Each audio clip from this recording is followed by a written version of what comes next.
हमने science fiction movies में देखा है कि कैसे पृथ्वीवासी पृथ्वी से बाहर दूसरे ग्रह पर जाकर बस्तियां बसाते हैं, और हमारा भी कुछ यही सपना है कि हम अपने चंद्रमा और मंगल ग्रह पर बस्तियां बसाएं और एक इंटरप्लेनेटरी सिविलाइजेशन बन जाए।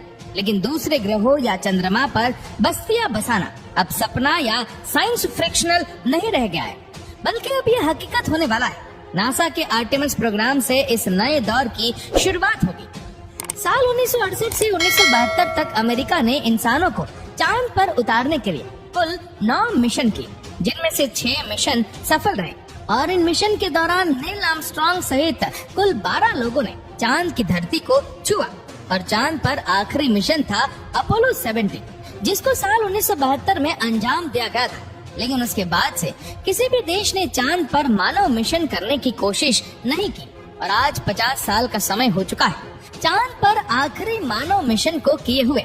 लेकिन अब इतिहास अपने आप को फिर से दोहराने वाला है, और चांद पर नए दौर की टेक्नोलॉजी के साथ एक नए एरा की शुरुआत होने वाली है।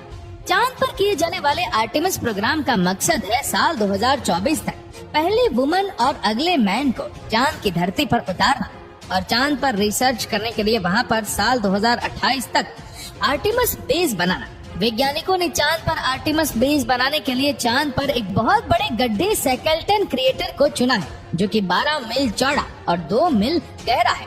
सोचकर देखिए कि मानव निर्मित एक बहुत बड़ा लूनर बेस इस गड्ढे के अंदर काले अंधेरे में होगा। लेकिन आखिर चांद पर लूनर बेस बनाने की क्या जरूरत पड़ेगी, और इसका आगे आने वाले स्पेस मिशंस के लिए क्या इस्तेमाल होगा? चांद पर गोल्ड, प्लेटिनियम और अन्य रेयर अर्थ मेटल्स का खजाना है। लेकिन किसी भी बाहरी कॉस्मिक बॉडी पर जो सबसे बड़ा खजाना होता है वह है पानी। अगर पानी को हाइड्रोजन और ऑक्सीजन में स्प्लिट करके सेपरेट किया जाए और हाइड्रोजन और ऑक्सीजन को लिक्विड में कन्वर्ट किया जाए, तो ये बन जाता है एक रॉकेट फ्यूल, जो कि स्पेस मिशंस के लिए बहुत ही कारगर साबित होगा। पृथ्वी से लॉन्च किए गए किसी भी स्पेसक्राफ्ट को चांद पर जाकर फिर से रिफिल किया जा सकेगा। वैज्ञानिक मानते हैं कि स्केलेटन क्रेटर की गहराई में पानी बर्फ के रूप में दफन है। अगर वहाँ पर पानी का बहुत बड़ा भंडार मौजूद है, तो वह फ्यूल का बहुत बड़ा रिसोर्स बन सकता है। नासा का मानना है कि चांद पर 600 मिलियन से लेकर 1 बिलियन मेट्रिक टन तक लूनर आइस मौजूद है, जो कि भविष्य में किए जाने वाले मानव मिशनों के लिए बहुत बड़ा खजाना है। अगर हम इस पानी को अच्छी तरह से हार्वेस्ट कर पाए, तो चांद मंगल ग्रह की यात्रा के लिए एक फ्यूल स्टेशन का काम कर सकता है। लेकिन ये सब इतना आसान नहीं रहने वाला। चांद पर लूनर बेस बनाने के लिए बहुत सी चुनौतियों का सामना करना पड़ेगा। आर्टेमिस प्रोग्राम के 4 मेन कंपोनेंट्स हैं। पहला है स्पेस लॉन्च सिस्टम रॉकेट यानी SLR, जो कि अभी तक का सबसे पावरफुल रॉकेट होगा, जो स्पेसक्राफ्ट को पृथ्वी से बाहर तक लॉन्च करेगा। दूसरा कंपोनेंट होगा ओरायन स्पेसक्राफ्ट, जो कि एस्ट्रोनॉट्स को चांद तक ले जाएगा। तीसरा कंपोनेंट होगा लूनर गेटवे। ये एक तरह का छोटा स्पेस स्टेशन होगा, जो कि चांद के चारों ओर चक्कर लगा रहा होगा। और इस मिशन का चौथा कंपोनेंट होगा ह्यूमन लैंडिंग सिस्टम, जिसकी मदद से एस्ट्रोनॉट्स चांद की सतह पर उतरेंगे, और ये सारे ही सिस्टम एक साथ ऑपरेट होंगे। चलिए अब जानते हैं कि आर्टेमिस प्रोग्राम को अंजाम कैसे दिया जाएगा। आर्टेमिस प्रोग्राम के पहले ही मिशन में एस्ट्रोनॉट्स को चांद पर नहीं उतारा जा सकता, क्योंकि ऐसे मिशन में बहुत ज्यादा रिस्क होता है।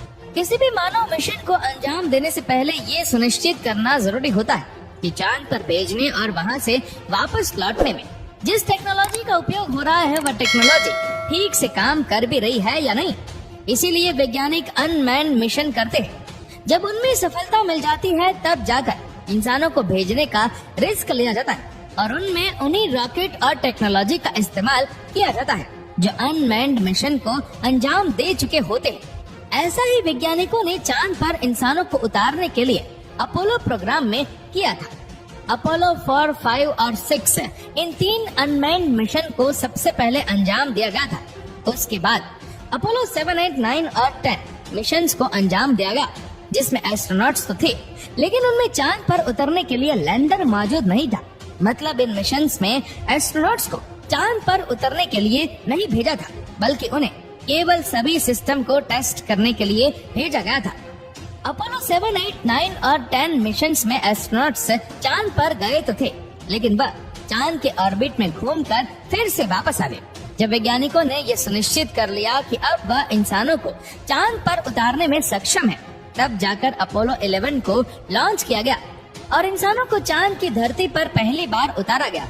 ठीक उसी तरह से आर्टेमिस प्रोग्राम को भी अंजाम दिया जाएगा। आर्टेमिस प्रोग्राम के पहले फेज में 3 मिशन किए जाएंगे, जिसमें आर्टेमिस 1 एक टेस्ट फ्लाइट होगी, जिसमें SLS रॉकेट ओराइन स्पेसक्राफ्ट को लॉन्च करेगी, जिसमें कोई भी इंसान मौजूद नहीं होगा। इस मिशन का मकसद ये सुनिश्चित करना होगा कि एस्ट्रोनॉट्स को ले जाने के लिए जिस रॉकेट और स्पेसक्राफ्ट को इस्तेमाल किया जाएगा वह उनके लिए सेफ है या फिर नहीं। इस मिशन के दौरान 13 छोटे छोटे सैटेलाइट्स को भी लॉन्च किया जाएगा। आर्टेमिस 1 के बाद आर्टेमिस 2 को लॉन्च किया जाएगा, जिसमें एस्ट्रोनॉट्स को भेजा जाएगा। इस मिशन का मकसद होगा कि ओराइन स्पेसक्राफ्ट का लाइफ सपोर्ट सिस्टम भविष्य में होने वाले मून मिशन के लिए लंबे समय तक सस्टेन करेगा या नहीं। इस मिशन में 4 एस्ट्रोनॉट को लूनर ऑर्बिट में भेजा जाएगा और ये एस्ट्रोनॉट्स वहां पर चांद की परिक्रमा करते हुए 4 दिन बिताएंगे। उसके बाद फिर से वह घर वापस लौट आएंगे और उसके बाद आर्टेमिस 3 को लॉन्च किया जाएगा, जिसमें पहली बार एक वुमेन चांद की धरती को छुएगी और 50 साल के एक लंबे इंतजार के बाद फिर से चांद पर इंसान पहुंचेंगे।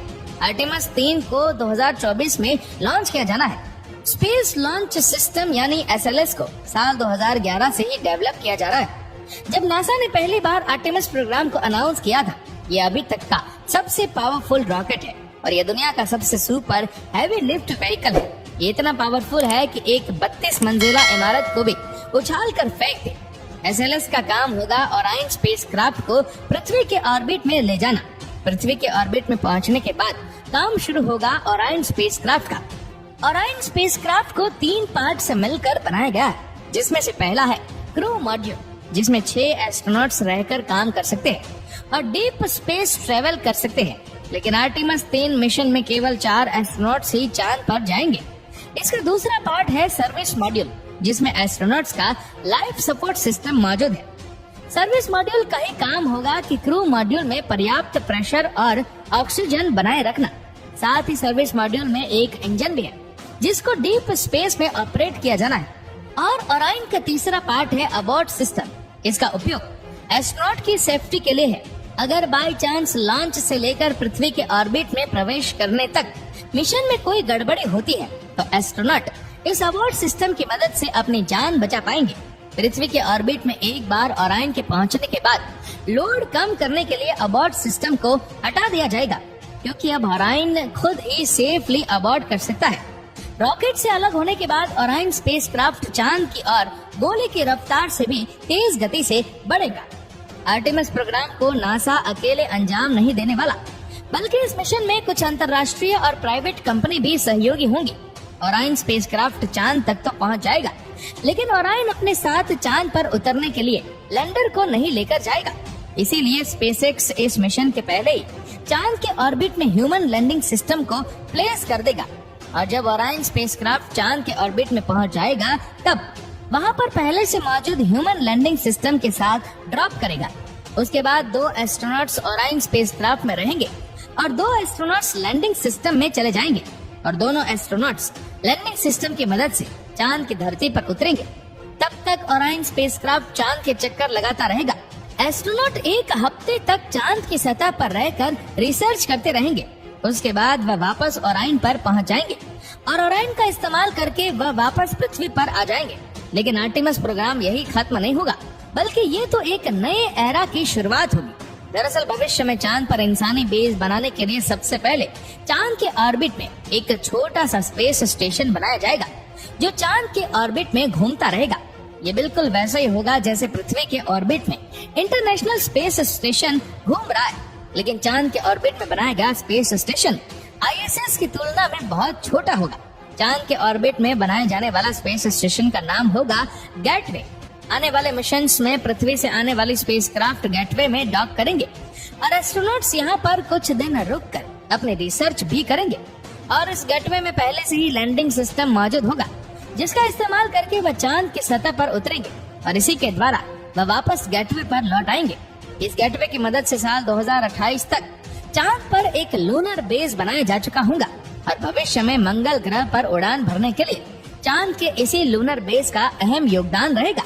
तो दोस्तों उम्मीद करते हैं कि ये वीडियो आपको पसंद आई होगी। आपको ये वीडियो कैसी लगी नीचे कमेंट करके जरूर बताएगा और अगर आपको वीडियो अच्छा लगा हो तो इस वीडियो को लाइक करेगा, शेयर करेगा ज्यादा से ज्यादा लोगों तक और ऐसे ही और भी रोचक जानकारियों के लिए सब्सक्राइब करें हमारे YouTube चैनल को और Facebook पर फॉलो करें हमारे पेज को।